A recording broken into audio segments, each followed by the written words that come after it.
Y seguimos aquí en nuestro magazine de Gente con Alma y es el momento de recibir en nuestro plató a Antonio Olaya. Muy buenas tardes, Antonio. Gracias por invitarnos, como siempre. Buenas tardes. Comenzamos nuestra sección de dudas financieras, porque yo reconozco que tengo bastantes dudas en este tema. Las tengo hasta yo, Eva. A ver si la podemos resolver. ¿Qué te parece? Hemos empezado hoy ya la Navidad. Falta la copita de Luis Felipe, ya que estamos en La Palma, falta la copita de Luis Felipe, pero bueno. Y un poquito de turrón. De turrón. Estamos en crisis, entonces el decoradito ese es lo que nos podemos permitir. Muy bien. Bueno, tenemos noticias que darle, ¿no? A la gente, a los espectadores que están viéndonos en casa. ¿Ves? Vamos a volver a hablar sobre las cláusulas suelo. Creo que es interesante y es importante reincidir en el tema. ¿Qué hay de nuevo? ¿Cuál es la novedad? Pues mira, una novedad importantísima. Ya por fin el Juzgado de lo Mercantil de Huelva ha dictado una sentencia, una resolución favorable declarando la nulidad de la cláusula suelo y con matices respecto a la retroactividad. Es una sentencia reciente de 24 de noviembre, donde el director del pleito ha sido el letrado compañero del ICA Huelva, Teodoro Pérez, ¿no? del que aquí felicitamos. Y yo creo que es interesante que analicemos esa sentencia, qué similitud hay con lo que establece el Supremo, qué diferencia puede haber, en fin, cómo analizar ciertos aspectos de esta nueva sentencia con respecto a las anteriores sentencias del anterior juez del mercantil. Yo creo que todo pues eso vamos a ir respondiendo, si te parece, poco a poco a todas esas preguntas que seguramente se harán desde casa. ¿Qué significa esta sentencia? Pues mira, esta sentencia, bueno, primero tenemos que decir que es una sentencia donde no se ha llegado a la vista. ¿Por qué no ha habido vista? Vista quiere decir que no ha habido testificales, ni interrogatorio de parte, ni nada, sino que desde la audiencia previa se ha quedado visto para sentencia el pleito. Porque con la prueba documental aportada por las partes, pues han entendido que había suficiente para dictar una resolución. Y curiosamente, ese mismo caso ocurrió con la famosa sentencia del Supremo del 9 de mayo de 2013, donde en primera instancia tampoco hubo una vista. Lo que parece ser que con las pruebas documentales aportadas por las partes se va a empezar a resolver casi sin tener que haber interrogatorio de las partes ni las testificales del director del banco. Eso por ahí. Eso por un lado. Eso por un lado. Después, ¿qué tenemos? Pues respecto a algunos matices que están en el aire, que la gente tiene dudas, ¿qué aclara esta sentencia de 24 de noviembre? Primero, una cosa que creo que es interesante. Habla y dice que la condición de consumidor o no, a los efectos de aplicar toda la normativa de defensa de los consumidores, incluso la ley de condiciones de notación, no afecta el que la hipoteca no recaiga sobre vivienda habitual. Muchas personas que vienen al despacho y dicen, sí, pero es que mi hipoteca no es sobre mi vivienda habitual. Bueno, pues insiste el juez de lo mercantil de Huelva en que no tiene por qué recaer en vivienda habitual para que se considere a la parte actora consumidora y que se puedan defender sus derechos aplicando toda la normativa de consumidor y usuario y la ley de condiciones de notación. Luego, el que tenga una casa en el Rocío, una casa en la playa, el que tenga plazas de garaje, un local donde no ejerce una actividad profesional o empresarial, pues y tiene cláusula suelo, ha de considerarse a todo el efecto consumidor. Importante. ¿Qué más importante? En relación a la condición general de contratación que dice este juez, que el hecho de que no haya un techo, porque en este caso que analiza el juez, solo hay un suelo del 380 sin techo, dice que es un indicio claro de que no ha podido haber negociación y por eso se considera condición general de contratación. El anterior juez que había decía que incluso sin haber techo se entendía que ha habido negociación por otra serie de motivos. Este juez, por el hecho siempre de que ya no haya techo, ya entiende que es un indicio más que claro para entender que no ha podido haber negociación y hace una cláusula predispuesta e impuesta. ¿Qué más dice el juez? Y esto va en hilo con las sentencias que analizamos de 8 de septiembre pasado del Supremo, que analizamos en un programa anterior. Que estuvimos hablando la última vez que estuvimos juntos en este plató. Claro, que allí decía, entre otras cosas, y resumimos brevemente, hablaba de que la prueba de que se haya aplicado una serie de contratos, la cláusula para considerar la condición general es del empresario, del que me hubiesen bajado puntualmente el tipo de interés por haber contratado otro tipo de producto, no era un indicio claro de que hubiese habido negociación, de que el que yo haya tenido libertad de ir a contratar con otros bancos no implica que haya habido negociación, porque es una libertad contractual pero no de contratación, en este caso. Y decía esa sentencia, al hilo de lo que dice el juez de mercantil de Huelva, de que el hecho que se haya cumplido la normativa sectorial bancaria, las órdenes de transparencia, no implica que esa cláusula no pueda ser considerada una condición de la contratación. Eso implicará que ha podido superar el primer control de transparencia, a nivel de transparencia en la fase formal contractual, pero no el segundo.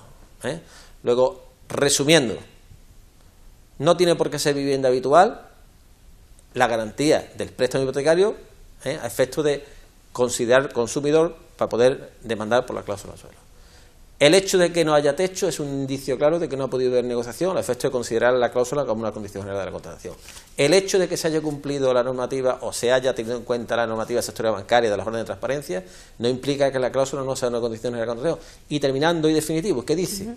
Que se puede considerar cláusula de la contratación independientemente que del adherente sea una persona física o jurídica, sea profesional o consumidor, en base a la exposición de motivos de la ley condicional de contratación. ¿Qué quiere decir? Que ¿por qué no pueden demandar también las profesionales o empresarios que tengan cláusula suelo? Porque a todos los efectos esa cláusula suelo ha de considerarse una condición de la contratación. Yo creo que son matices que debemos dejar claro. Hay que tener claro. Claro, y que el juez incide sobre ello. Después, también, hilo a lo que decía el Supremo del 9 de mayo de 2013 y la de 8 de septiembre, vuelve a incidir el juez de que aunque afecta al objeto principal del contrato, al precio, sin embargo no es un elemento esencial, sino accesorio. ¿Por qué? Porque si no existiera cláusula suelo, el contrato seguiría teniendo vigencia y vigor y se podría aplicar. Tiene un tipo de interés que sale de un índice más un diferencial. Pues dice que aunque afecte al objeto principal del contrato, pero no de una manera esencial, sino accesoria. Y por eso es posible realizar el doble control de transparencia. En hilo con la famosa sentencia que hubo de 3 de junio de 2010, donde se declaraban nulas y el efecto retroactivo de las cláusulas redondeó al alza. Sí. Bien, eso lo vuelvo a dejar claro al juez. ¿Y qué dice el juez ya entrando en el control de transparencia? Pues al hilo con la misma sentencia de mayo y de septiembre de este año, de que hay que ejercer el doble control de transparencia. Primero, el control de transparencia formal, que es contractual a la hora de la firma. Y se basa prácticamente en verificar si se ha cumplido el artículo 5.5 y el 7 de la Ley Condicional de Contratación y las órdenes ministeriales de transparencia. O sea, pero hay que superar, si no se supera ese control, ya no hace falta ni entrar en el segundo control de contenido respecto a si el cliente ha sido consciente de las consecuencias jurídicas y económicas de la firma. Y centrándonos en ese control formal. Deja muy claro el juez de lo mercantil, y ahí hay que aplaudir, los aspectos fundamentales que hay que tener en cuenta. Y dice el juez que además de que la cláusula sea con una redacción de fácil lectura y comprensibilidad, que esté en negrita, que tenga letras mayúsculas, que esté redactado independientemente y no enmascarado en otras cláusulas, que además de eso hay que cumplir las órdenes de transparencia y tiene que haber entregado, ojo al dato, que es fundamental y lo deja muy clarito el juez. ¿Qué implica al cumplir la orden de transparencia la normativa sectorial bancaria? Primero, tiene que haber entregado al banco un folleto informativo, lo deja claro. ¿Y por qué? ¿Por qué un folleto informativo? Porque el folleto informativo es el diccionario para que una persona normal pueda llegar a entender todos los conceptos que van incluidos en una hipoteca. Por ejemplo, explicar qué es un IRPH, que ya hablaremos en otra sesión de lo que es el IRPH, qué es un Euribor, qué es un sistema de amortización francés, qué es un sistema de amortización constante, qué es un sistema de amortización alemán. Todos esos conceptos necesitan las personas que no tienen una preparación específica financiera, necesitan un diccionario donde poder verificar qué significa para poder tomar conciencia. Bueno, ese es el folleto informativo. Y eso es necesario. A la persona que se dirige hacia el banco para firmar en este caso la hipoteca, ¿no? Todo lo que significa los matices de cada concepto. Correcto. ¿Y cómo sale el tipo de interés? Pues en base a aplicar un diferencial al índice de referencias. ¿Cuántos tipos de índice de referencias pueden aplicar? Todo eso es lo que dice el folleto informativo. Y es necesario que se haya entregado. Y el banco ha de demostrar que se ha entregado el folleto informativo. Porque es que si no, es como si nos dieran un contrato hipotecario, una escritura hipotecaria escrita en inglés. Y no nos dan el diccionario para traducir. Imposible que nos enteremos. Pues es lo mismo. Si no tenemos el folleto informativo, es imposible que una persona, ciudadano medio, pueda entender las consecuencias jurídicas y económicas de la firma de la operación. Entonces, fundamental, y lo deja muy claro, el folleto informativo. Segundo, ¿qué dice? Habla de que hay que entregar la oferta vinculante, donde vengan las condiciones financieras y donde se resalte nuevamente que existe cláusula suelo y ese límite máximo o mínimo. Y además que tiene que constar en la hojilla que es una oferta vinculante. No vale, como en algunos casos hemos visto, que nos contesta el banco e incluye la hoja que normalmente envía a notaría con las condiciones del préstamo para incluirle a la minuta. No, eso no es la oferta vinculante. La oferta vinculante es un documento que pone oferta vinculante y que tiene una validez mínima de 14 días, respetando esas condiciones del banco para que el cliente pueda firmar. Bien. Después, ¿qué más? Dice el juez. Dice el juez que se firma delante de un notario. Bien. Y que el notario debe hacer las advertencias necesarias en la escritura respecto a la existencia o no de esos límites al alza o a la baja y la semejanza o desemejanza. ¿Qué quiere decir? Que si no se cumplen todos estos parámetros, en la fase formal, en la fase contractual, no es necesario ni pasar al segundo control de transparencia, que ya entraríamos en el conocimiento real de las consecuencias jurídicas y económicas de la firma. Si no ha habido folleto informativo, si no ha habido entrega de la oferta vinculante, si en la escritura no se hace la advertencia por parte del notario, se ha de entender que no se ha superado el control de transparencia y hay que considerar nula la cláusula por abusiva por falta de transparencia. ¿De acuerdo? Eso lo deja, y creo que es bastante claro en el fundamento jurídico de la sentencia. Después pasa la sentencia a hablar ya de lo que es en sí lo que sería el segundo control, ¿no? Y habla efectivamente de que una vez que superado ese control, el cliente tiene que haber sido consciente plenamente de lo que ha firmado. ¿Cuáles son las consecuencias jurídicas? Y para eso, lógicamente, aplicando todas las jurisprudencias anterior del Supremo, tenían que haber hecho previsiones razonables de la evolución del Euribor, teníamos que haber hecho simulaciones con distintos escenarios, lo típico que ya hemos hablado muchas veces y no vamos a incidir sobre ello. Pero hay un matiz importante que añade aquí, que es relevante y es novedoso, que es lo que hemos dicho nosotros en anteriores programas, que es que realmente la cláusula suelo se pueden considerar un derivado financiero enmascarado. Y lo estuvimos hablando aquí hace pocos días. Realmente, las cláusulas suelo es un swap, una permuta financiera. ¿Por qué? Porque si bajan los tipos de interés del suelo establecido en la escritura, el cliente ha de pagar la diferencia. Y eso ya lo dijimos aquí, es un derivado financiero. Y me alegra que el juez, en este caso, lo haya resaltado porque así lo venimos nosotros proclamando. Termina respecto a la posible consideración de nulidad de la cláusula suelo, hablando el juez de la abusividad por el desequilibrio, porque haya un desequilibrio. Bien. Y aunque en la famosa sentencia del Supremo el hecho de que no existiera techo no se considera per se o de por sí un desequilibrio entre las partes, en este caso concreto, que habla de un suelo del 380 sin techo, dice el juez que efectivamente hay un desequilibrio, una desproporción entre las obligaciones económicas de las partes, por cuanto ese suelo es un suelo alto con respecto a la media que ha tenido el Euribor siempre, y además que no existe ese techo, ¿no? Con lo que se ha puesto un suelo, un tipo mínimo que siempre va a ir en perjuicio del cliente conforme a la evolución histórica que ha habido del Euribor. ¿Cómo termina la sentencia? La sentencia ya pasa en el último apartado a analizar lo que es la retroactividad.